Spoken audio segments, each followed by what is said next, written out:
R.I.P. to DMX. This is Cory, and this is the O The Anthem podcast.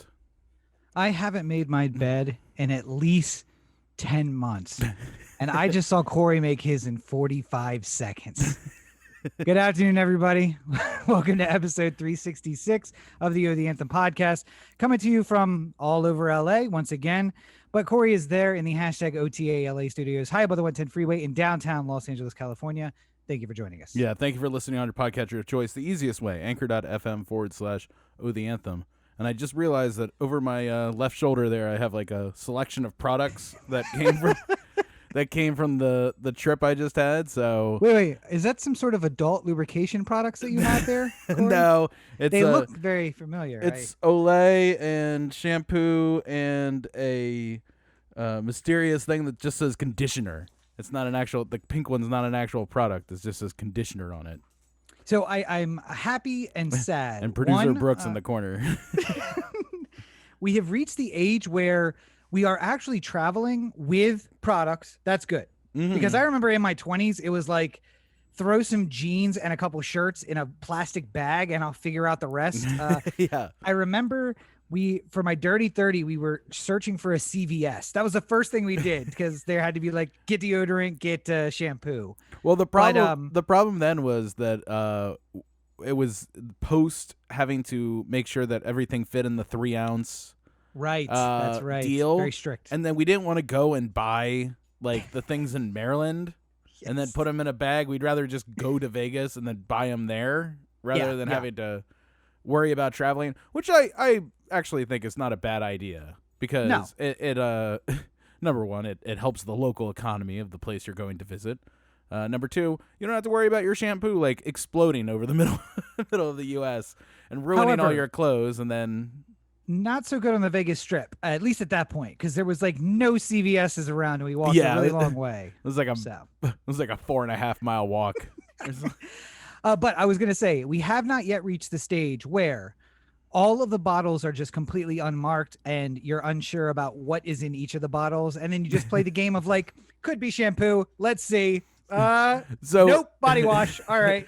So the pink one, I actually did put conditioner in. That's why I know it's conditioner. Oh, okay. I bought those at CVS and loaded up the stuff from home. You know, because obviously you have the big industrial-sized jug of shampoo at home, and you only need to bring a little bit with you. So you squirt it into the little carrier thing. But one of them was mouthwash, and I wanted to make sure that I always knew which one the mouthwash one was, because I don't want to be making the mistake of putting shampoo in my mouth or like spraying my hair with fucking Listerine, you know? So what you're saying is you have reached that age where you are filling them from home and taking them in blank jars. Well, yeah, because those little tiny bottles of Listerine cost way more than the Listerine I already bought. I poured it in there. It's fine. It just makes good logic. All right, Bill, let's move on to the next topic. Financial advice from Cory. You know, if you buy it at home. You got to buy the big ones. Go to Costco. You will eventually eat 9 pounds of mayo. You just have to, put your mind to it. It's fine. But, of course, you have those because jumbo shrimp is overrated. The regular shrimp costs way less comparatively to the jumbo. Is that right? I was not aware. Yeah. But no, you have those because you recently took a trip. Yeah. I finally got a chance to leave Los Angeles for the first time in more than a year and have a very COVID-safe trip up to San Francisco. Got to see my brother and Kat. So first family I've seen in over a year as well. And I used to be the guy who worked 350 days a year and never took a vacation. And I think it did burn me out in a way that I'll never quite recover from.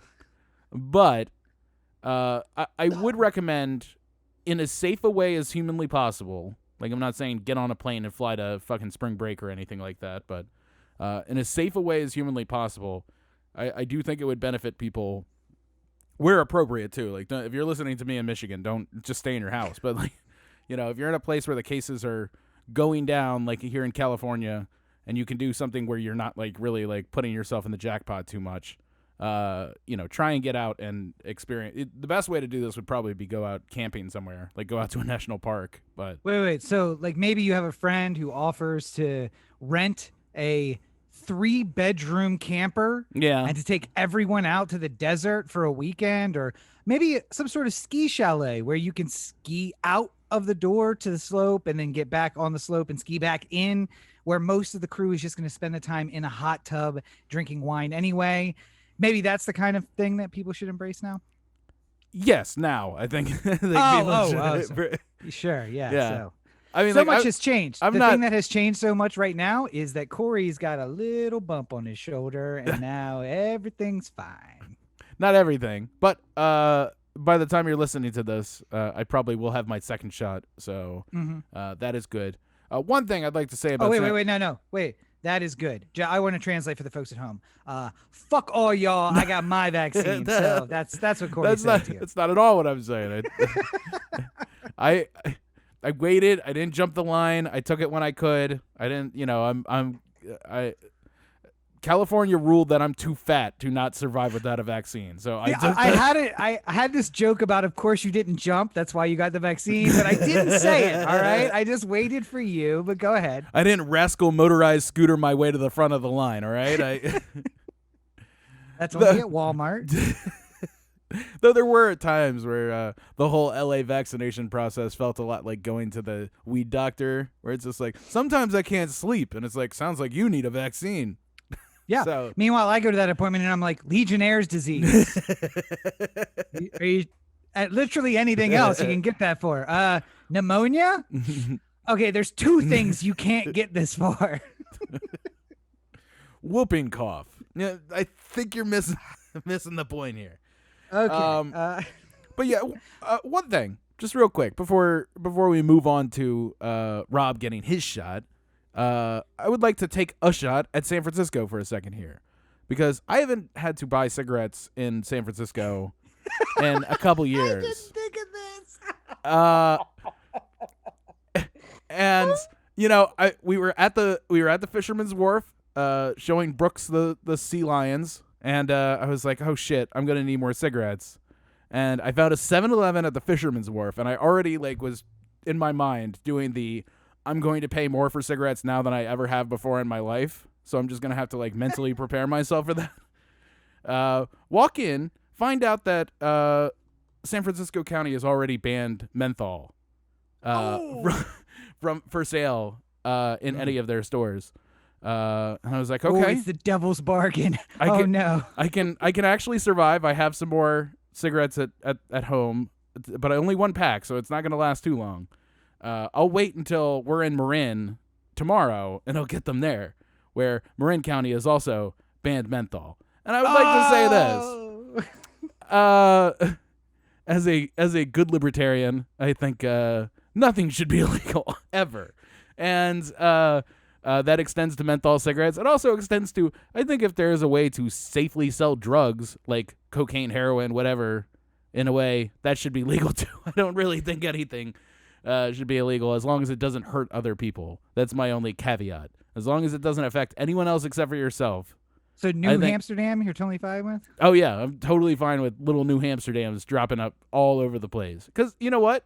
They were trying to do medical research and trying to get people clean. So, if you went to a heroin dispensary and they had your license and name on record, I think they'd be able to do a lot more to maybe help you get you off the heroin, and then you don't have to worry about buying it from some shady guy who might shoot you. I think there's benefits to it. Needless to say, they banned menthol cigarettes because fuck smokers. Clearly they don't count.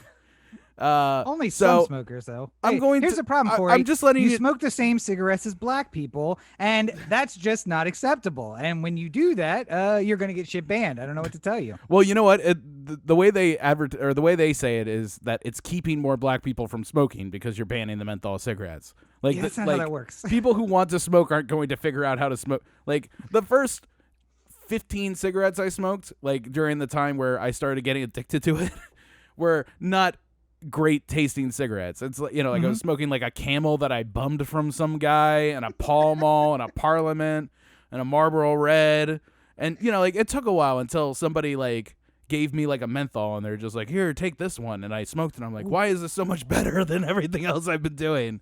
So yeah, I've decided though, unfortunately, that I'm going to have to make it my life's mission to ban things that are bad for people. Because if that's the way we're going, I mean, I get it. You know, menthol cigarettes is just one type of cigarette that people can smoke. It got lumped in because of all those flavors and the vapes that the kids are using, you know, the bubble gums and stuff like that. So all flavored tobacco, all flavored vapes, they need to go. But I'm going to also I'm also going to extend that. So no more alcohol. I think we should repeal the 21st. Because alcohol kills a lot of people every year, as well as car accidents. So no more driving. Everyone has to sell their cars. Only professional Ubers who have 10 years of specific training are allowed to drive cars, that sort of thing. What else is there? No more salt, no more sugar. I think we should ban all these because, obesity is such a huge problem, and cholesterol. And if we eliminate all the different ways that people could potentially die, then clearly nobody will ever die. So I just think it's good, clean science coming from the people of San Francisco who have decided that because of the scourge that is underage vaping, that we should ban menthol just because.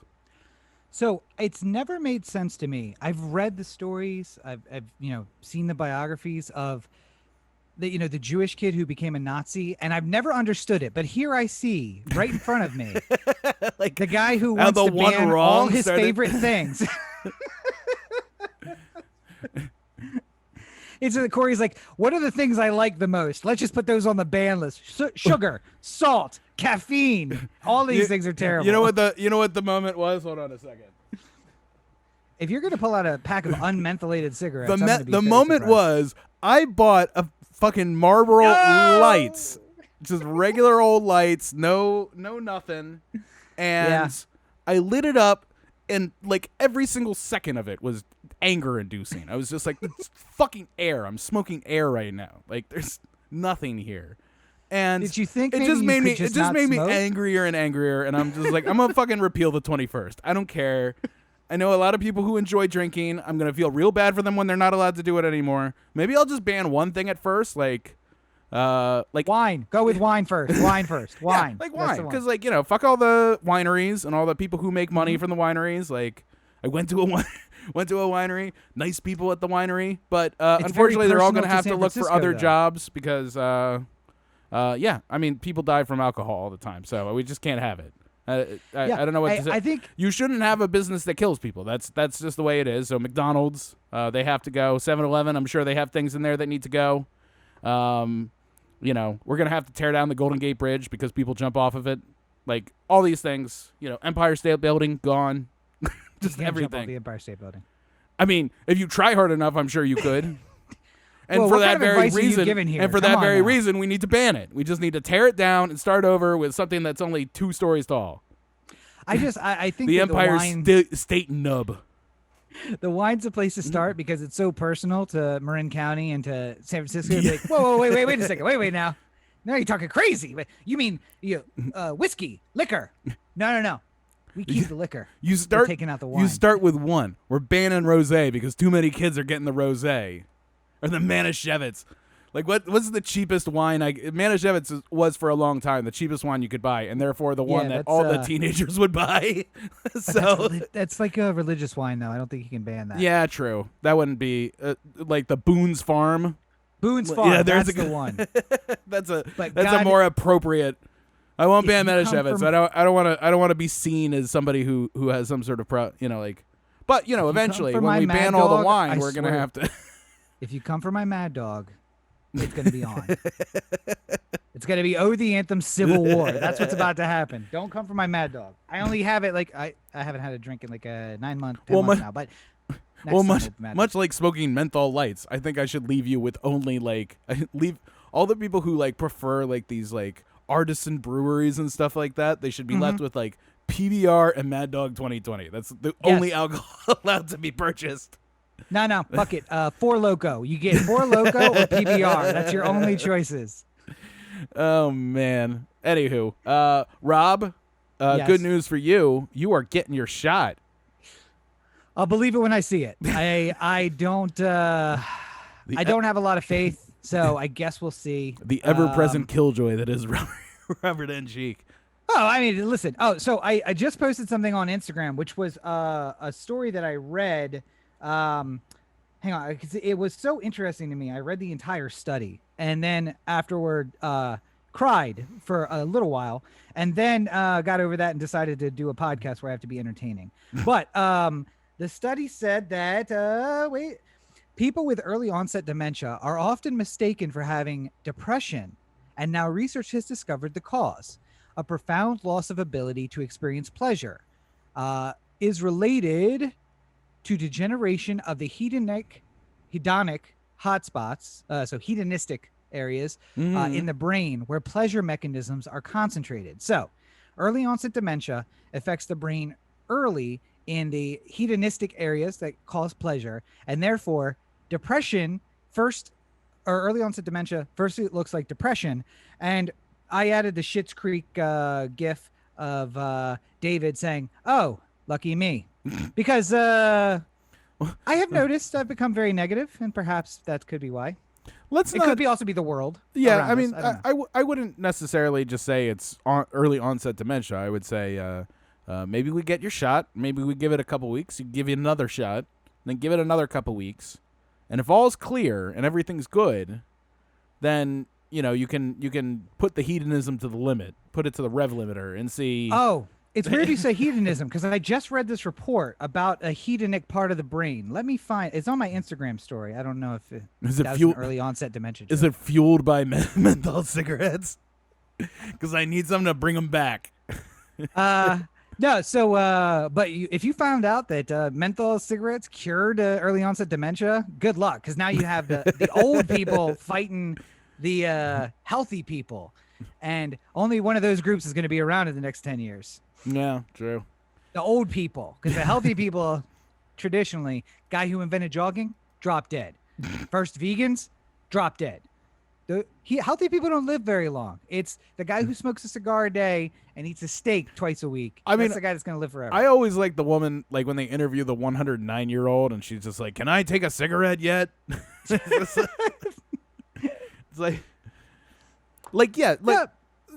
listen, for anyone who is listening to me who is not a smoker, I'm not suggesting you go and start. I would not, if I had the opportunity to go back before my first cigarette and tell me not to do it, I wouldn't, because I would have saved myself a lot of money, and I wouldn't have gotten upset probably as much about little tiny indiscretions like this. Though I would be upset about it regardless, because I don't think it's right that you ban something like that, especially when it doesn't have any like didn't cloves have some sort of like in particular problem? Yeah, but I'm saying like there was like a serious health problem that was they're worse than cigarettes. It's like 5 cigarettes. Every clove cigarette is like 5 cigarettes, and there's no way to put that on the package, so they just banned them instead. Yeah, I mean, like I still think that you should be able to get them if you want, but I agree. I wouldn't go back and tell 14-year-old me not to start smoking, because I know 14-year-old me, and he's an asshole, and he would have smoked a pack. He would have done it just to fuck with you.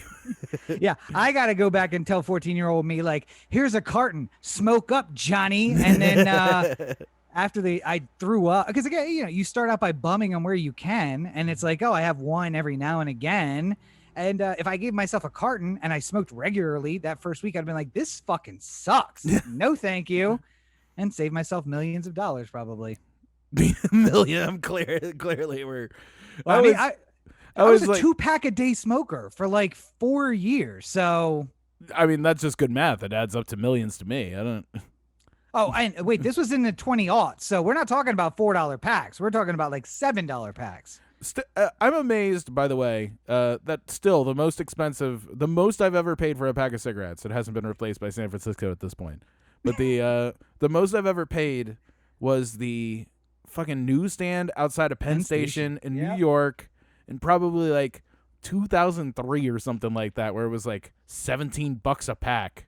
It was like strip club ATM surcharge, like type of like highway robbery. Like where you go to the strip club. The New York tax, the tourist tax, the tourist in a tourist place tax, and the you're drunk and you don't care tax. Like, not even that. The Clearly, you just got off a long train ride and need a cigarette, and this is the closest place you can go to get said cigarette. How bad do you need So it'll clearly be twice as much as it is anywhere else. Anywho. Yes, there's going to be someday you're going to need like $15. And I would just be kicking myself. Like, you know what? I paid fucking $17 for a pack of cigarettes that one time. If forever it would haunt me. Yeah. There's many times where I look back on like some sort of decision like that. Like today I bought lunch and then I scooted to go get it and scooted to come back. And the scooter pretty much equaled the cost of the lunch. And I started saying to myself, like, why is one worth more than the other? Like, why am I doing this? But yeah, you got to scoot all the time, and then you just forget about it, and you think like, less than a car payment with insurance. To be fair, though, the scoot still would have been less for whatever I would have been charged for parking in whatever place I would have parked 9 blocks away from my destination. You got to learn to be somebody from LA. You just pull it to the side, hit the flashers, and then run inside real quick. You'll be fine. Crash into the building, get out, grab your shit, drive away. Hope the cops don't show. It's LAPD and you're white. You'll be fine. Unlike if you're black and in Minnesota, apparently, because cops just don't learn any lessons ever. Nope. Apparently. So the state of Minnesota is in various stages of protest again right now over the death of Daunte George Floyd. Wright. Nope. Oh, sorry. Nope. Has nothing to do with the Chauvin trial that's going on right now. It has to do with another man who was murdered by the police in Minnesota. Philando Castillo? Nope. Another one. Oh, God. More Prince? Recently. This past week. Prince wasn't murdered, but... That's what you think. That's what they want you to think, Cory. Oh, fuck. Did they murder Prince? Yes. I'm gonna go How do I get Cory to become a leftist? I'm gonna go in the wormhole. Hold on. No. They're in the latest Q drop. They said Prince was murdered by the police. Good enough for me. Reliable source. Daunte Wright pulled over on a traffic violation. The police officer, apparently on the body cam, you said was yelling taser when he really pulled out his gun and then shot him. Whoa. So as listen, he was trying to escape. that came out later. So this all started with guy gets pulled over, shot by the cops, and then everyone's like, "Hey, not cool. Didn't we just talk about this? Like after George Floyd, you set aside $12 million for training, and then 10 miles away from where Derek Chauvin is on trial for that murder, another cop kills a guy, and then the police apologists were like, yeah, well, that guy had warrants." Which they didn't know when they stopped him, by the way, or when they shot him. And again, come to find out, the warrants were 2 warrants for unpaid traffic citations, or unpaid citations, one of which was for pot, which had he ever appeared in court, would have then been dismissed. Tossed, because it's now nobody's pursuing those citations anymore in Minnesota. So it was 1 citation for $190. So what you're saying is the murder of this man was worth $190. And then the police apologist, after the body came out today, said, oh, see, he said taser and shot him. So it was an accident. And apparently they think that's okay. Like, well, I mean, he thought he had his taser, clearly. And so he shot him accidentally. I'm getting real sick of police apologists, honestly. This, if anything, this feels like the type of case that will get escalated to the Supreme Court and ruled that police are allowed to shout random things instead of gun, or instead of I'm going to shoot you and get away with it. Because most of these cases don't really, any case that has really led to the Supreme Court in a police constitutional, what is within their rights kind of case isn't really like a George Floyd or a Philando Castile or something like that. It's always something way under the radar. But this one is probably going to get elevated to that court at some point or another, and it's going to be ruled that cops are allowed to yell whatever they want before they shoot a guy. And as long as they have any kind of deniability, then it'll stand tall. It's the same thing that you're allowed to look into a house for the purpose of securing it before you have a warrant, but that's also a sneak and peek for the cops where they can just go in, say I'm securing the place, but at the same time look around for anything suspicious that they might be writing the warrant on. Yeah, it's weird because you went in to secure the place, and then on the warrant application you mention only the things you saw when you were in securing the place. Weird how that worked out. I think he has 3 9mm handguns on the side, in the side of his closet. I'm gonna just write that here on the warrant application. How do you know that? Facebook. Put it on his Facebook. Good enough for me. To be fair, though, most criminals are dumb, and they probably did take a picture of it on Facebook. Like, hey, this is where I hide my gats, and here it is. So I'm just amazed. I think we've all worked at a place before where some sort of like big drama happened all at once, where like 3 people got fired for like stealing from the register or something like that. And, like it becomes the talk of like, oh my God, Michelle, Tony, and Jim were all fired this week because they were stealing. And then somebody in their mind says to themselves, I should fucking steal from work right now. Like now's the heat, time. The heat is off. I'm going to do it. Why wouldn't I do it? Nobody's going to be looking for it now. And that's sort of what this feels like. We're literally in the middle of a nationwide trial, like a trial that is being watched nationwide. They're literally broadcasting it on all the news channels for people to see at various stages. I mean, like Fox isn't locked in on minute by minute coverage, but elsewhere, people are watching this trial. It's in the ether. It's literally 10 miles away. You go and shoot somebody like that. Like, I've also never understood why, if you're involved in like a traffic stop and then you drive away, like, and it becomes a chase where the cop has to get you, like, they know your license plate, they know who you are. I assume they were at the point where they got the license and registration and all that, right? 100%. So they knew who he was. If he just peeled wheels and left, can't you just like get him later on a warrant at his house for like a fleeing of the scene of a traffic stop or something like that? Like, you don't even have to get involved in the get out of the car or any of that stuff. If he flees and goes home, you got it. You got the evidence that he fled. Like, just let it happen. Like, so 2 things. One, not only that, but they have the things on the back of police cars that read license plates. Yeah. So one of the LA policy is if you exceed 60 miles an hour in a residential area, they're supposed to stop the chase because they know they can just pick you up later. You're going to go past a traffic light or another cop. It's going to give them the like BOLO alert and then they can pick it up there. That's fine. Or so here's the other problem. The reason they don't do that is because it could be a stolen car or it could not be your car. And technically speaking, the person driving is the one who's charged with the crime, not the person who owns the car. So if you borrowed the car or you stole it, then you don't want to send the driver a citation and have somebody get away with it. So right. And I mean, like, like we could definitely find ourselves in a Breonna Taylor situation if you just showed up to serve a warrant on somebody who didn't deserve it. Well, I not see anymore, how that would happen. No knock. You can't no knock in Kentucky anymore. So. Oh, I know, but I'm saying like just in general, like I can still see how this would end badly, even if the officers were serving the warrant at a later time. But I'm saying like at the very least, it's not the high energy of this situation where, like, because everything about policing these days, part of the reason we're in this situation is because so much of policing has become about the warrior cop and the like maintaining the upper hand and never letting it go.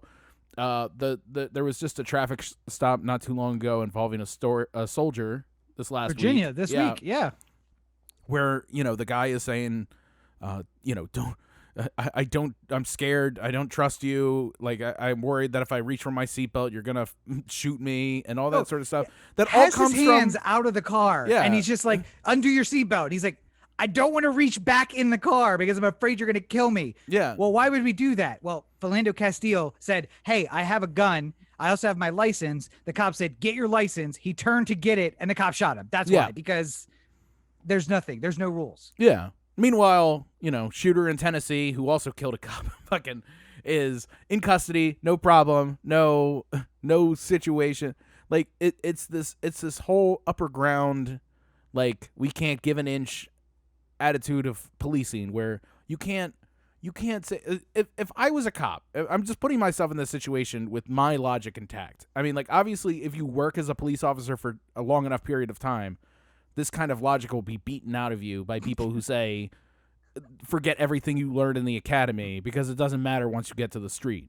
You're not going to go home to your family if you act like that. Yeah. So, just using my basic logic though, if I am sitting there at the gas station with my gun pointed at the guy saying, get out of the car, and he's saying, I'm scared I'm going to die, I would say, okay, well, guess what? I'm going to put the gun back. Let's just have a talk. I'm not armed. Show me your hands. Just keep them up. Just maintain, like, be quiet about it. Like, don't do any sudden movements. We'll have a calm talk. There's no ratchet down the intensity when you're a police anymore. I can't, because if I do, then I might potentially be putting a dangerous criminal out on the street. And there's reports there was a gun in the car. I don't really give a fuck, because the people who talk about what was happening on the scene this early on were police who 100%. have a habit of lying about what the hell was involved in the case. What? Yeah. Cops lie? Oh, yeah. And the Supreme Court allows cops to lie. That's another fancy case of Supreme Court law that came regarding police officers that I don't think anybody knows outside of the legal field. Anybody knows what case that was based off of, or what happened, or any of the situation involved. But yeah, if you go into at any point during a stop or during interrogations or at any point, the officer can lie to get information out of you. Oh, yeah, yeah. No, walk into the room, sit down across from Rob, say, like, Cory told me everything. He told me about you driving out to Vegas, and then you going, God damn it, Cory, why do you talk? Well, of course I did it. We buried her in the middle of the desert. Like, that. If they get the confession out of you, the lie is worth worth it in the eye of the law, So and that's an extreme example, but like if he comes up to the car and says, I got you doing 85 and a 55, and you're like, whoa, I was maybe doing 64, I wasn't doing 85.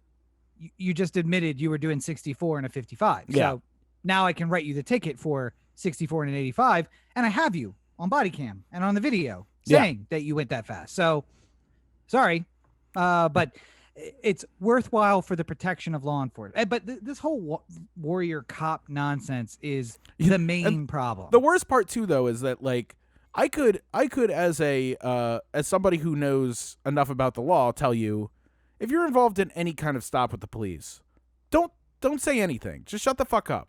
But at the same time, that's not good advice, because if I told a black friend of mine to do that, there's just a chance you're angering the cop for no good reason by not talking and acting coy. And, like, there's a lot of things out there about, like, if you get in a traffic stop, say I'm not answering questions, or, roll down the window as little as humanly possible and just, like, snake the license through and stuff like that. That works if you are Rob and a lawyer and white, but it doesn't necessarily work if you're any number of people who have been shot by police who didn't deserve to be. Like, all it takes is the cop to decide that he is not going to treat you like a human being to be able to put yourself in a situation where you're done. And I mean, listen, at the start of my legal career, I did cutesy shit like that, like talking shit to the cop and actively lying to the cop, because I also know you can lie to police too, and there's no penalty for that unless your lie inhibits the investigation. But by the way, if they're investigating you, it doesn't fucking matter. So you can lie to them, it's fine. But then, when cops start calling my boss and calling the bar and saying that I need to watch my back on the highway, then I stop doing cutesy shit and I start doing shit like putting my hands through the steering wheel onto the dash when they pull me over. Yeah. Because I become one of the people that, if you're looking for an excuse, me doing the cutesy mouthy shit and then reaching into my glove box, I get shot in the back of the head because, he was reaching for something. How am I supposed to know what he was doing? Hey, he's white. What are you going to say? Hey, he's white and he's a guy. What do you want me to do? Like, no. So, when you become a target, whether it's because of your own idiocy in doing it, or because you're part of a group of people, the rules change for you. And I would never tell anybody to talk back to cops. Now, here in LA, I will fully talk back to cops because nobody knows me. In Denton, I am the most polite motherfucker you have ever dealt with in your life. Because I don't know, they know me. I don't know if I told the story, but I don't know whose brother I offended. I got pulled over by the same cop 3 times in a week, and in 3 different cars, because it was after I wrecked the car and I had rental cars. And then when he walked up the 3rd time, they were like, oh, God damn it. And I'm like, sorry. I'm sorry I'm wasting your time by making you pull me over, officer. What is that? What can I do? But anyway, we'll follow this more as it comes along. We would. I fully support people who are out there protesting because it's putting the cops' feet to the fire on something that clearly they did wrong. There is still, if anything, I could say, and this should be the rule with almost every single one of these police interactions. The amount of information that is coming from one side, i.e. the cops, that is telling the narrative of every story that we're hearing, is so rampant that I don't even think it's worthy of really examining the facts too hard in the first week of whatever the story is, because it's like if you went on to Google and was just like, what was the score of the Celtics game, and then you only read they're playing the Bucks and you only read the Milwaukee coverage. Like, you're never going to get the whole story. You might see certain details that are going to be, he was on this road and he was pulled over for a traffic violation and he had warrants. Like, these things could be true facts, much like stats in the box score can be true. But if you're reading the Milwaukee coverage of the Celtics Bucks game, you're not going to hear the same sort of like what the Celtics did right or wrong in this game. You're only going to hear the Bucks slant. Bucks dominant in close game. Final score 102-76. And you're like, okay, in what world are they dominant and was that close? I don't really understand. Yeah, but speaking of police in Minnesota, we are right in the middle of the Derek Chauvin trial.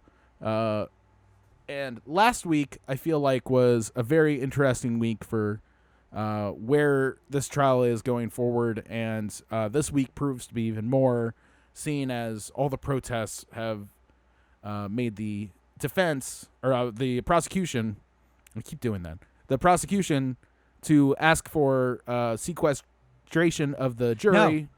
The defense asked. Oh, the defense asked. Oh, I'm sorry. Yes. So no, I had I'd say it right. that's it. Yeah. I'm in the mindset of like prosecution always bad. And yes, they are always bad. But in this case, it's like the enemy of the enemy is my friend. So I guess they're fine.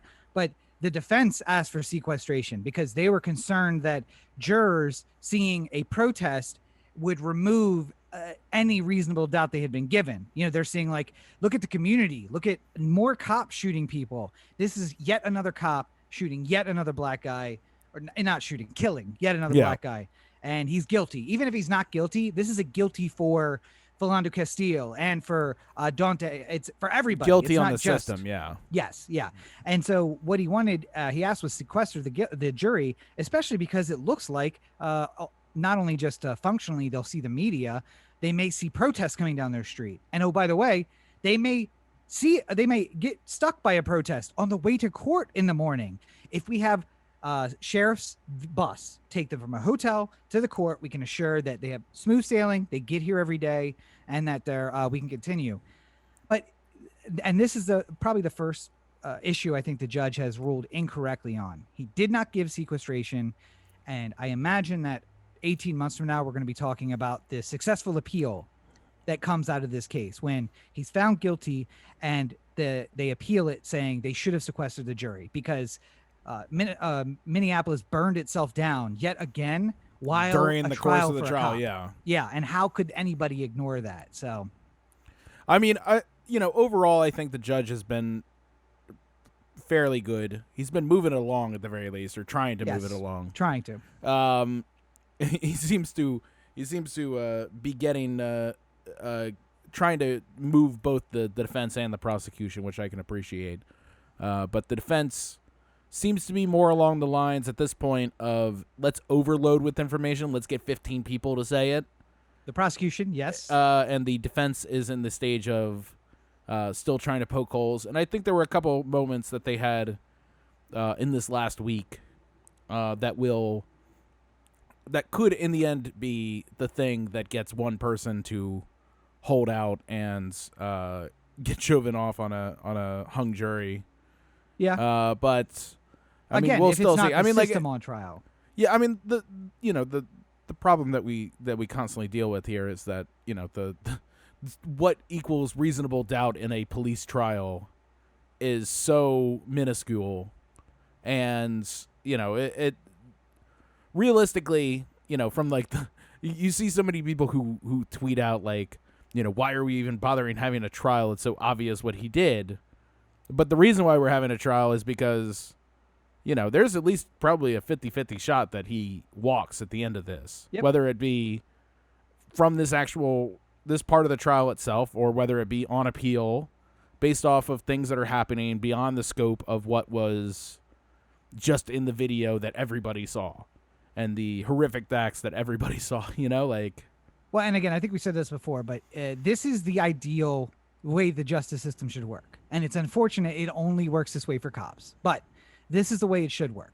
A thorough prosecution, a strong defense, and 50% of the time or better, the defendant walks because the evidence just isn't there.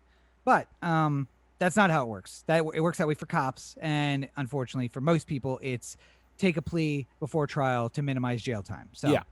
But hopefully that's going to be getting a little better, because another update from this week is that Maryland, our home state, and the state that was one of the first to pass Law Enforcement Officers' Bill of Rights, has now undone the Law Enforcement Officers' Bill of Rights. And the first one to do it, too. Yes. So and over the veto of the governor. Yeah. Though I think Hogan's veto was largely a ceremonial kind of moment, because it was clear that the Senate in Maryland had a veto-proof majority to override his veto. So this was an opportunity for Hogan to continue looking like he's by the side of the cops, even though he can't do anything to stop the progress that's coming. Earning the votes of cops nationwide in 2024. Yeah. Well, assuming that he is able to actually run in 2024. Sure. I can't imagine, realistically, I can't imagine a single Republican who voted for Trump in 2020 saying, oh, Larry Hogan seems like the guy. They're going to either try and vote for Trump again, or vote for Trump Jr., or vote for Ron DeSantis, or fucking somehow Matt Gaetz will still be not in prison and running for president somehow, or Marjorie Taylor Greene, or some other lunatic whack job. Hogan has to be so far down the list of people who would actually get elected. Yeah, but the it'd be like John Boehner running again at this point after he lit the Republican House on fire and walked away laughing. Listen, Taft was a candidate when Roosevelt was a candidate, and the unfortunate nature of that Republican showdown was that a terrible Democrat got elected. So Kamala Harris, 2024. All right, here we go. Joe Biden looking in the mirror, it's like, you just found a way to get yourself a second term. I mean, in this case, we have a crazy Republican who is seemingly unhinged from society, Roosevelt, Trump. We have the centrist Republican who's of the original party, of the mindset of the big bankers in the party. A little hefty. A little hefty, yes. Bald, yes. Got stuck in a bathtub once. Never been confirmed. I'm starting that rumor right here. That's Hogan and Taft. And then you have Woodrow Wilson, Joe Biden. Slightly racist, but only in a folksy kind of way, but just terrible person. And my grandfather's a good person. He just says things I don't appreciate every once in a while kind of way. Yeah. Sure. Yeah. A little inappropriate with the young girls around him. Woodrow Wilson married a woman who was 40 years younger than him in the White House, who then became the first woman president of the United States, even though people don't acknowledge that, after he had a stroke, because that's what old white men do when they get old. They have strokes, and then we keep them in office. Speaking of Mitch McConnell, well, real quick, hold on. The on the Law Enforcement Officer Bill of Rights here. So, some of the top line changes. Number one, there will be more availability to not only defense attorneys, but also to the media, or to anyone who wants to fill out a Freedom of Information Act request on a officer's background, including sustained and unsustained internal affairs records. Yep. There will be more focus being put on civilians in charge of officer review boards.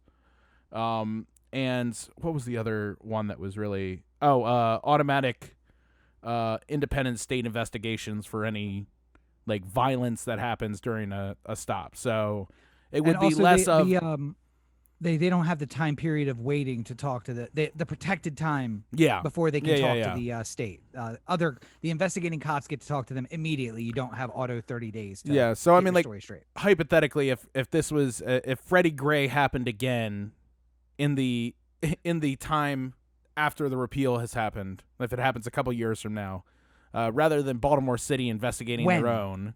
When it happens a couple years from now, right? Sure. But I'm saying taking the specifics of one case and just putting them in another, because like the case that'll happen later will be something completely different. It won't be over, like, is this pocket knife illegal? Who knows? Like, or any of that sort of stuff. Baltimore Police Department will not investigate their own. It will automatically be kicked ahead to another state agency who will work the case on their behalf.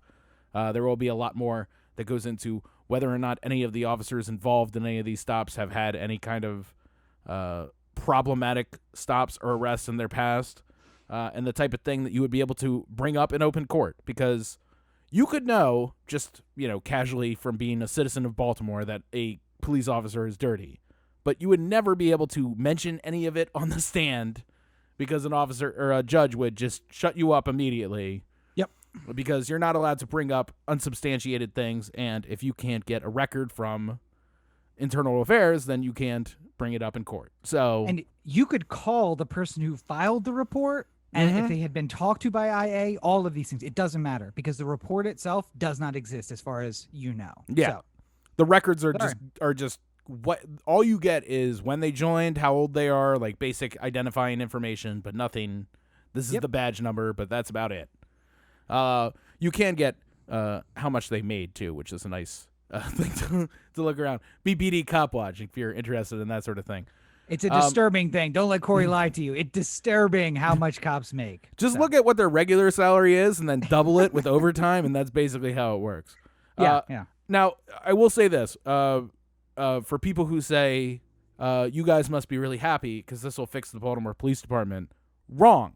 Because something we always neglect to bring up whenever we're talking about the Baltimore Police Department is that because we're stuck under the consent decree, we can never do any of the crazy progressive things that other people are trying to do with police departments in different parts of the country that are not under a consent decree. So one of the things is that staffing and the money spent on police it can't go down basically through the consent decree. So it'll be a long time before Baltimore can get into the same sort of place that other county police officers will be able to, this will hit the counties first, and then Baltimore City probably last. But Maryland is known as America in miniature, and I think that there will be a good opportunity for these changes to show themselves in, urban police departments and rural police departments and beach police departments and mountain police departments, like suburban police departments. There's a little bit of everything in Maryland, and hopefully this makes substantial changes going forward. And while it's not the silver bullet, I think it's the data we need to start making the first changes towards what will eventually be policing in the future. Yeah, and just to be clear about what you're talking about, we can't defund the police in Baltimore. Yeah. That's not a movement that can go through. The Baltimore police could decide that of the funds that we get, we're going to now set aside 40% of them for community service rather than policing. They're not going to do that because that's money that they can spend on, guns and themselves and salaries and stuff and overtime. And not only that, but you would need to have the judge who is executing the consent decree to all of a sudden decide that he wants a lot of progressive legislation to go through, and that's just not a reasonable ask. Because well, it depends. Is he an Obama appointee or a Trump appointee? Oh wait, it doesn't matter. It doesn't fucking matter. Yes, it doesn't matter. Moving on, somebody who apparently last week, or we found out last week, was begging for a blanket pardon from former President Trump. Matt Gaetz. Yes. Has gone and made his situation a whole lot worse. Well, wait, listen. Let's give him the respect he asked for. We're, of course, talking about Gatesgate because he said if he was ever wrapped up in anything, he wanted it to be called Gaetz Gate. So Yeah. we're now in Gaetz Gate, and undone by did you hear Cory's what, nemesis. Did you hear what Elon Musk wanted his thing to be? No. Elongate. Have you ever got in trouble? By the way, Musk. By the Go way, ahead, if you're going to speculate as to what the gate is going to be when you get in trouble, perhaps we should look into whether or not you should be investigated now for that said trouble. Because Gaetz Gate was said prior to the the trouble with Matt Gaetz coming out, and I think it should have been it'd be like saying like, if I was going to murder my girlfriend. This is like, maybe we should look into that guy for what he's doing to his girlfriend.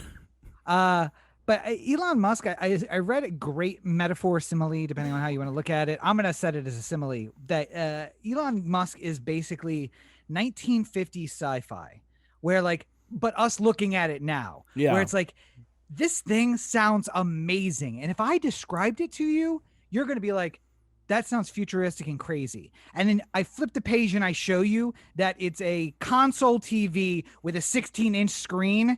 And that is the thing that's in your living room. And you're like, it's not that impressive. It sounded a lot better than what I actually got. That is Elon Musk. Also, the TV has to be made on with apartheid money. And the guy who made it is a douche. Then that's fucking Elon Musk. So, yeah. Because fuck Elon Musk, by the way. Apartheid rubies. Look it up. But Matt Gaetz. That's where we are. Matt Gaetz. Cory's continual nemesis has reared its ugly head, and in this case done something good and taken down Matt Gaetz. And of course, I'm talking about Venmo. Because every good crime syndicate with great OPSEC, Matt Gaetz, when paying underage girls for sex, sent money to a friend of his who then forwarded that money on to the underage girls. The same amount of money. Yes, the exact to the dollar amount of money. $900 to your confidant, and then $900 from the confidant to the girls. Yes. With the caption, school and tuition, which clearly marks that it's for school and tuition and not for anything else. It just takes you back to all the lines about strippers back in the day where it's like, well, they're just paying for school. Like this is a quick fast forward to sex work equals school, like under the on the Venmo. To be fair though, unlike much like if you purchase something from me, and it like the caption was just like a couple pine trees, like it's not, you didn't purchase trees from me. Not those. I wonder trees. what that stands for. What does the pine tree stand for, Cory? I don't know. It's a kid's thing. I don't know what the Venmo is. I don't do the Venmo or the Cash App. As Sammy Sosa said when he was testifying in front of the Congress, I'm a very private person. I don't get myself involved in other people's affairs. Again, not a lot of news. A lot of leaks are coming out, and mainly it's that Matt Gaetz' friend did not have good OPSEC, and there was no security whatsoever around the things he was doing. And instead of like getting Matt to send him one large chunk of money that he then divided up, it was literally like, send me 900, sent him 900, forwarded to the girl. Send me 600, sent 600, sent 600 to the girl. All in one day. It's just not like, hey, why don't you just send me like 10 grand and I'll just divide it out as necessary across the next couple of weeks. So it's a little more hidden what the source of the money is. Why don't you just give me a retainer amount and we'll we'll work through that as we go. Oh, so wait, you're talking about dating, right? Like just the pussy retainer. I'm just gonna put a bunch of money down and hope that it gets me access to sex over the next little bit of time. That's dating, right? Isn't that what dating is? I mean, if that's how you look at it, then I think we have to have a conversation about what you want from your romantic life. But wait, did I tell you? I found this thing about early onset dementia. It's on my Instagram stories if you want to check it out. Did you talk about that? I'm just trying to drive him nuts. I have no pleasure centers in my brain anymore. They're rotted out from drugs and philosophy.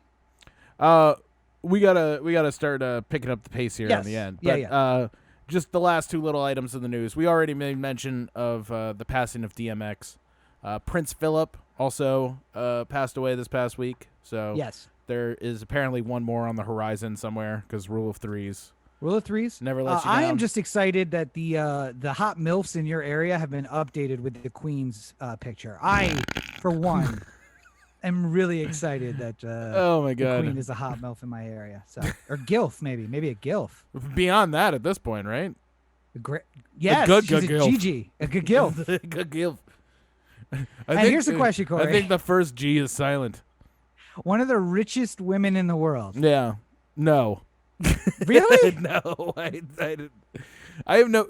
First of all, I have no amount of money is worth that amount of pain and torture of being involved in like the fucking BBC, The family, yeah. the Star, Or the all these corporation? kind of like the fucking nonsense that goes along with it. Like there's a reason why Meghan Markle snapped. It's not worth it. Yeah, but listen, I know Meghan Markle tried to love her. I don't try to love these hoes, all right? I'm just in and I'm out. Cut me a check.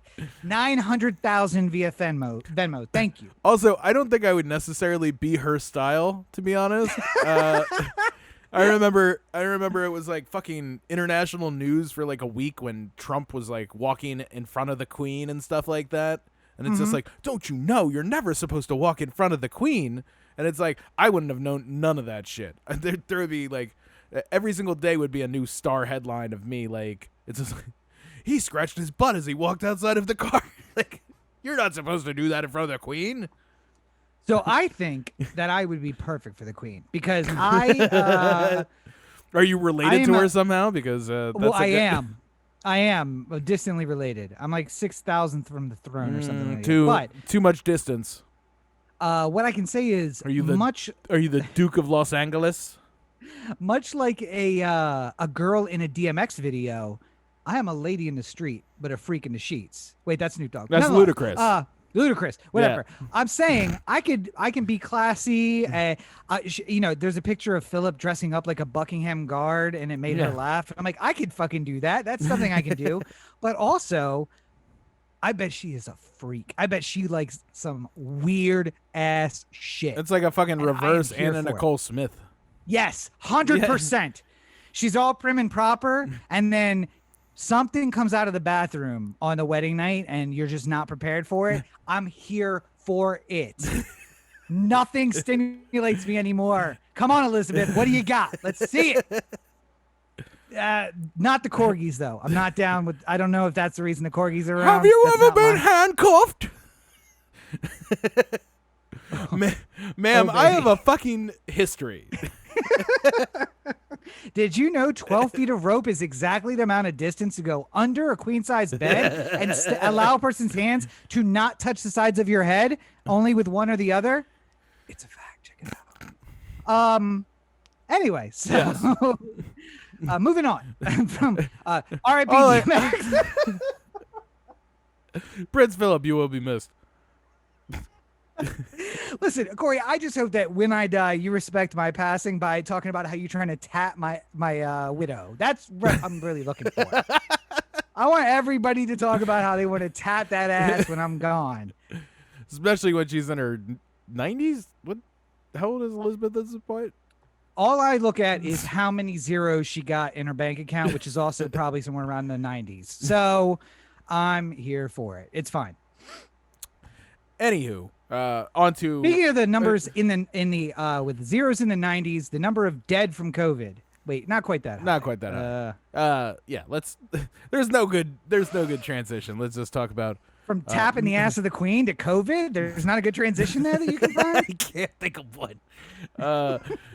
Michigan right now is getting hammered with COVID cases. Hey, wait. Talking about diseases that might take away your sense of taste. The STD the Queen gives you, and COVID, high on the list. Making it impossible to cut these. Michigan getting absolutely hammered with cases right now. They're going through the 3rd/4th wave right now.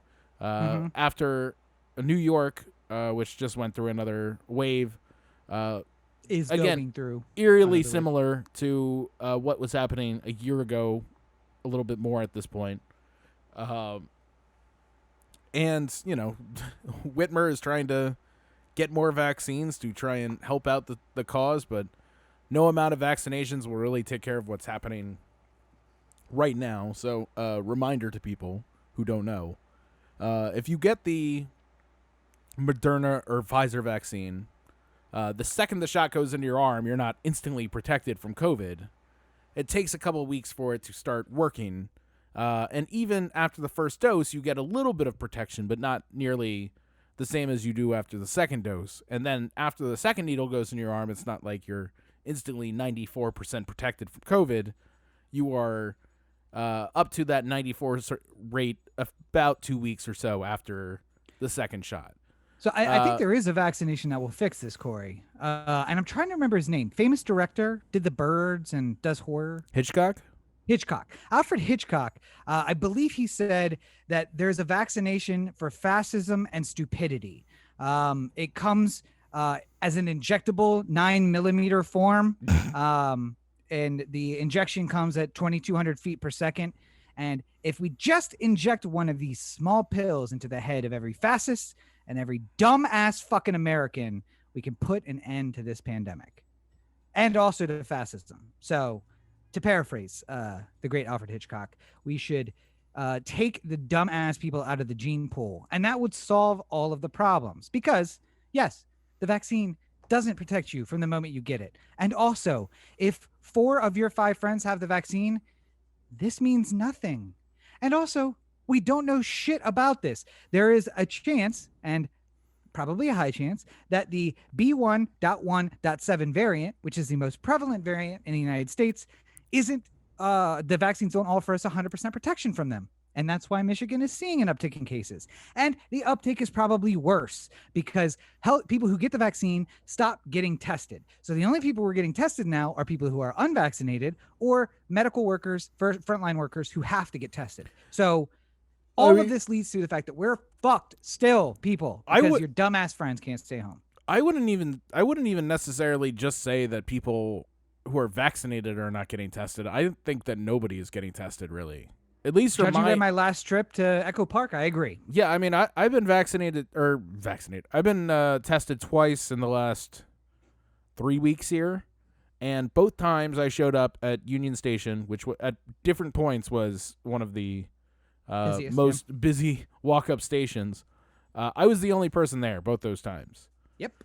Same with Echo Park. I waited in line the first time for an hour. Yeah. And the last 3 or 4 times I've gone up there, one of the times I think I talked about where I stood for a while before the guy came out and was like, oh shit, we got somebody here. And then, yeah, come on up. Yeah. Nobody for hours on end. So. Yeah. I it's hard to say. There were probably a lot of people who were getting tested and testing positive with mild symptoms. And I think people with mild symptoms are not even thinking twice about getting tested at this point. I think assume you have it and stay home, or assume you have it. Or if you have really crazy symptoms, maybe you get tested at that point. But it doesn't seem like there are normal, everyday, casual, like checking in tests that were happening before. Well, listen, and I think part of this is also everything's opening up. I have plans to go out. If I get a positive test, I know I'm positive, and I can't in good conscience go out. But if I lose my sense of taste and I have a cough and I'm sneezing, I have all the symptoms of fever, but I don't get tested, I don't know I'm positive, so I can still go out this weekend, and then maybe I'll figure it out next week. Yeah. I mean, I think there's also the rationalization of symptoms sometimes that are happening with people. Like, driving home, I was singing a lot during the car ride. I woke up this morning, my throat was a little sore. I probably, my rationalization when that happens is I was singing a lot, so my throat was sore, and that's why I woke up with a sore throat. But it could have been COVID. Who knows? Mm-hmm. But if I just let my life go on with my life and assume that I'm fine, it's just me singing, then I could potentially infect a bunch of people. I was wondering why producer Brooks quit the show, and now I get it. 7-hour car ride. Cory was singing the whole time. I also would probably quit the show. He was sleeping the whole time. He enjoyed his little hammock in the back. And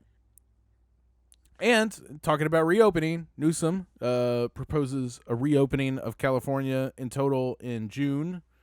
Well, let's be correct. Newsom proposes that we do not recall him, and also We're going to reopen in June. Also, stepdad's gonna take you to Disneyland. Yeah. I mean, obviously, this is very much of the I don't want to be recalled news information. I don't think that it is necessarily beneficial for Newsom to be putting such a optimistic opening time on it. And I mean, like, if you read more of the statement, I mean, like, he knew what the news was going to cover, which is just him saying that we could be open by June. But if you look at his statement, there's caveats galore that could keep that from happening if the cases are out of control or the vaccinations aren't where he wants them to be, and yada yada yada. This is a free beer tomorrow kind of statement. But the truth is, I don't know. I think there are some parts of the economy that are not as dangerous as we had originally thought, and that we have to progress our knowledge with that sort of thing. You know, a year ago we were talking about closing beaches. I don't think that the beaches have been the vector for as much disease spread as other things, you know, like churches, for instance. Like restaurants? Yeah, I mean, too. You know, I think that the other problem is you can't really say definitively where you got sick anywhere. Because, like, you know, you could... No contact tracing. Yeah, I mean, like, you know, you could live in your apartment and leave just once to go down to 7-Eleven, and you get sick, and you might say to yourself, like, well, it has to be from the 7-Eleven because that's the only place I was. But, you know, maybe there was some other, you know, a delivery driver. You got it from him, or, you know, like, any number of things could have potentially happened to get you that. And it's because we don't have the ability to really put one to, you know, like put one case to another. We don't really have the ability to stop it at its source, and we have so little information about, you know, like how it's really spreading or who's at most at risk, other than what's just happening from death numbers, you know, like, or what's happening from the cases overall, which are still a thing. Deaths still happening.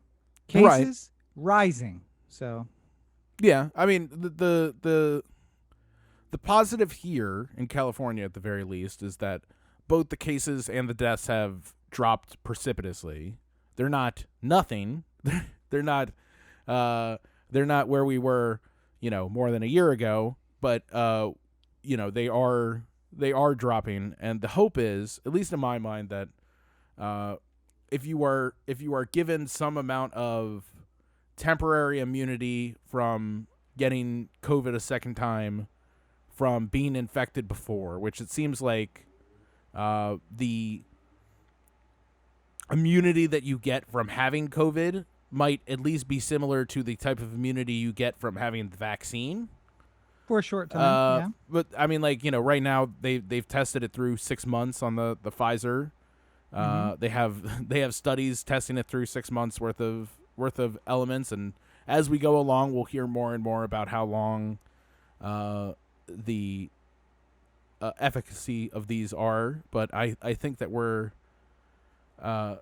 hopefully, just because California's worst stretch of cases happened right before vaccinations kicked up, in my mind, hopefully we have a little bit of a runway to try and get as many people as vaccinated as possible before that timer sort of, like, comes due again, you know? Like, hopefully we get closer to the herd immunity area before others. But, you know, I'll say Newsom has been trying to give you all the good news to avoid the recall.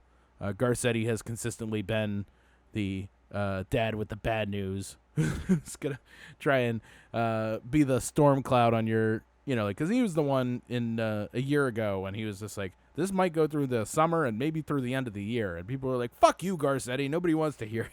So, you know, I'm not saying that California or Los Angeles specifically is, you know, 80% vaccinated away from, like, life going back to normal. But I do think that hopefully, if the information that we're seeing about people having the B1.1.7 variant being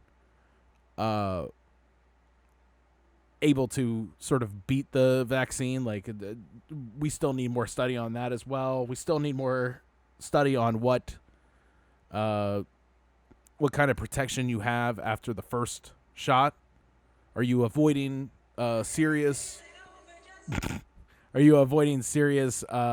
injury or serious illness or death after a first shot? Are you getting that sort of protection like you would? Only your chances of getting COVID are higher, but your chances of dying are less. Like, these are all things that we need to know, but we're kind of moving with the vaccine at this point. So we're learning as we go, and that's always going to be the hardest part. I was looking up a post of mine from last year, and I just want to repeat this message to everyone out there who's listening to the sound of my voice. The pandemic isn't over just because you're over it. Oh, I know. Listen, we're not. You will probably hear us say pandemic is over a lot later than almost anyone else in your life will say pandemic is over. Well, they'll hear me say that a lot more later, because I'm still praying for the 12 Monkeys version of this pandemic, where just when we get it under control, the 95% death rate version of the virus comes out and wipes the virus that is the human race from the face of the earth. Well, I'm hoping that doesn't happen, but I mean, especially if we're vaccinating 4.5 million people in a day, which is the mark that we just hit earlier this week. I mean, I'm hoping that... I question that number. Well, I question that number. I mean, sure, if you want. I'm not saying that every single number we get from governments is, the word from above kind of thing, but I mean, like, it sure does seem from my casual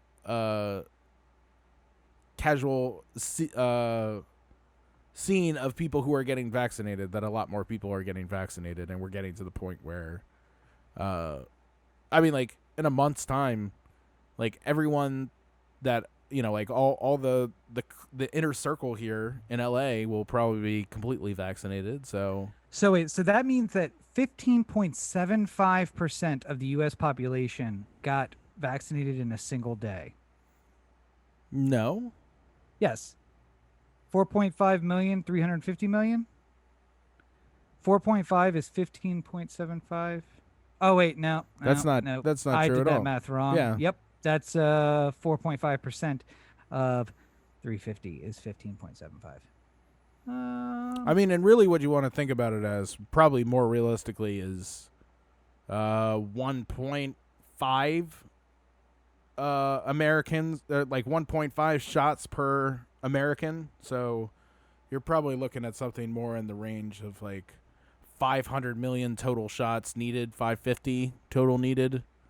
So if you're looking at 4.5 out of 500, just to make it an even number, we're talking about under 1% done in a day, but that's still good, because if you were able to keep that level of production up, then you'd be able to be done in 100 days. But that's assuming that the supply chain remains the same and everything like that. 4.5. So to do this, we would divide 4.5 by 350. That would give us our percentage, right? 350 million. Right, but 4.5 million divided by 350 million is the same as 4.5 divided by 3.5 or 350. Yeah. Which comes out to 0.012, which I read as 12%, but is actually 1.2%. Yeah. So 1.2% of the U.S. population got vaccinated on a single day. Yeah, again, not the way you necessarily want to see it, because the multiple shots that people might be taking. Yes. So it seems suspicious to me. Because, I mean, like, a first vaccination or a second vaccine, like the total... You can count it twice. I think right now, U.S.-wide, we're at, like, what, roughly 20% of the population is... Some states are... No, because California is, like, leading it at 23, so there are states that are down below 10. I think there was some other states that were at, like, 25 or so that were beating California, but, I mean, like, like, 20 seems to be somewhere in the range of like what the total U.S. number is. Okay.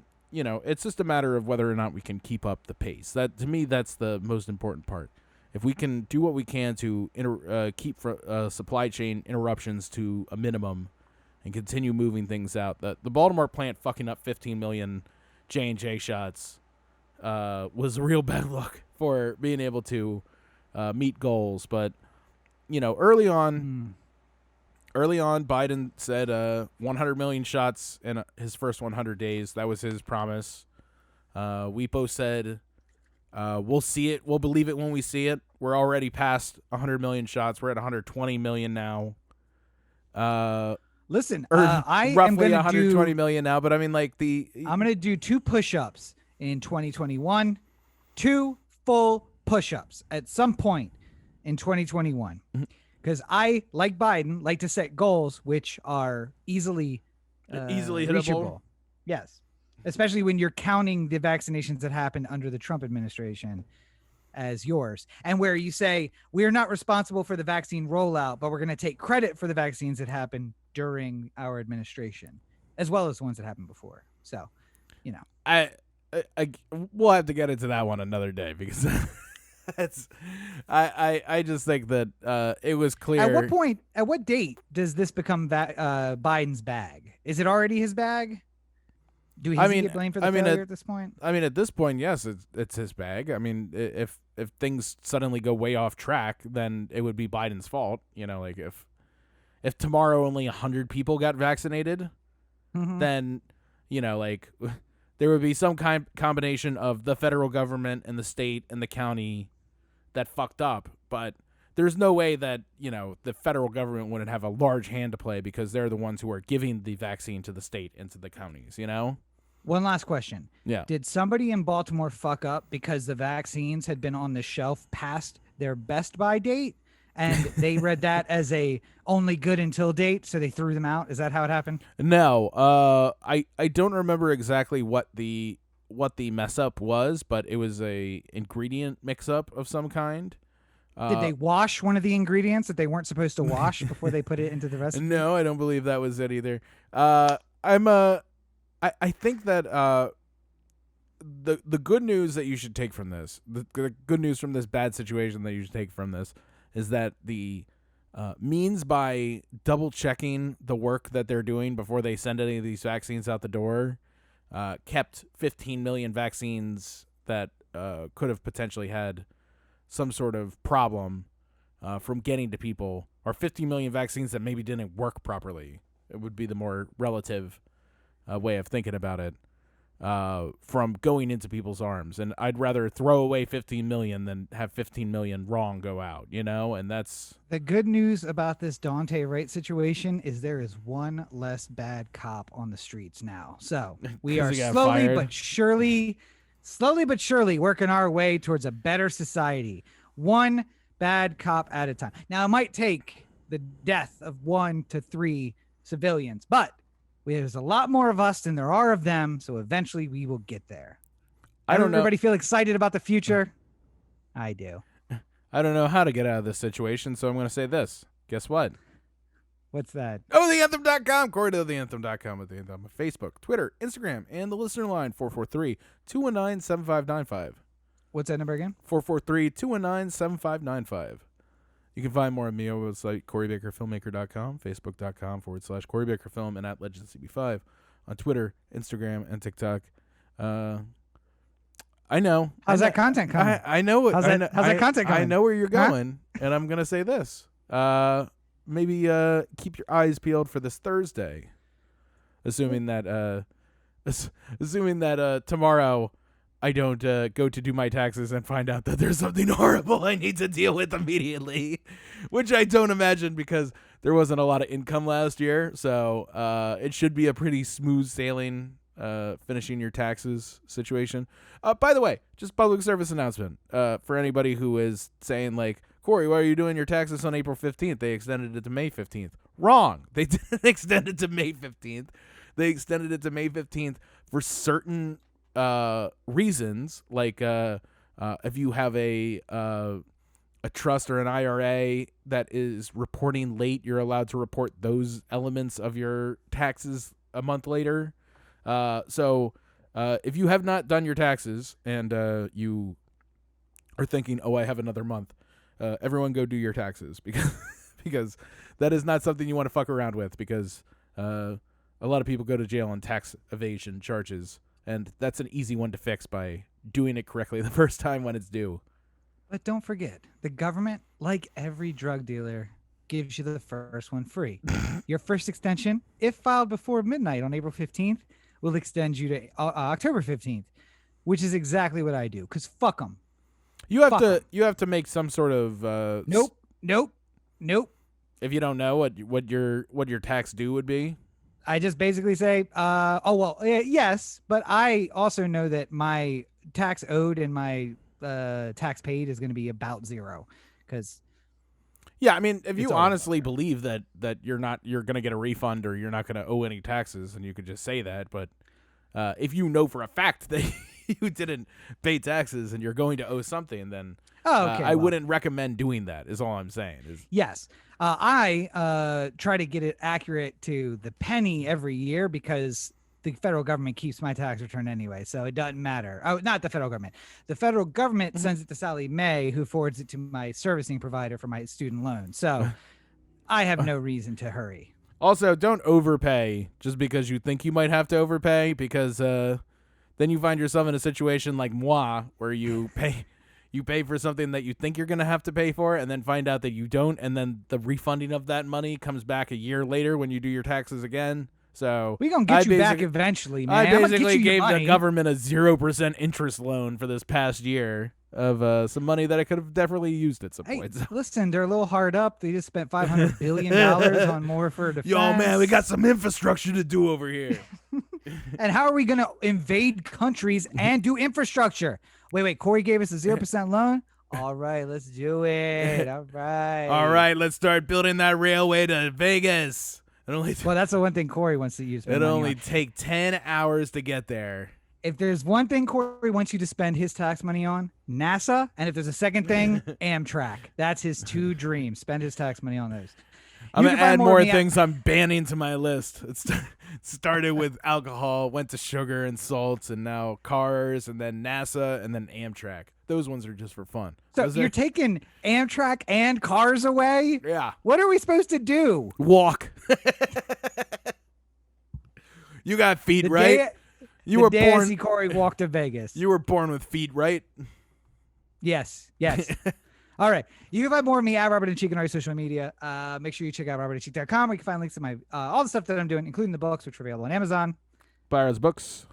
Okay, there was a little bit of delay on our call. But also, new content coming this week. I have to edit a bunch of videos, but producer Roberto, who's not with us this week, but you can find him at RTO AZN on all your social media, is very anxious to find out whether people like my old style videos, which is me turning on a camera and talking to it, versus his high production, high detail, more time to set up shots than it takes me to actually record the video styles. So please take a look at them. Let us know what you think, so that I can prove once and for all that he is wrong. And I understand you two better than him. It would be so funny if these are the best viewed videos you ever had. Well, my current best viewed video is when I bought a pillow on a lark, and I just turned on the camera and was like, hey, I just bought this. It's really cool, and I want to talk to you about it. And now, like, 1,500, or no, we're up to like 3,000. 3,000 people have watched that video, and not only is it the most views, but I have the best audience retention throughout that.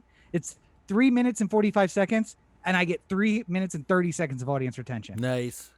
Right up until I say, hey, you can find me at Robert and that's it. That's when they bail out. No one hears our funny outros. Wow. I think we've done good here today. We've done something. I don't know if it's good. But as always, you're listening to the O The Anthem podcast, part of the O The Anthem digital network. For Cory, this is Rob. Have a great week, everybody. Because nobody's listening all the way to the end, I'm going to say something controversial. Oh, God. Dark chocolate's better than milk chocolate. First of all, you're out of your goddamn mind. Controversy. You did.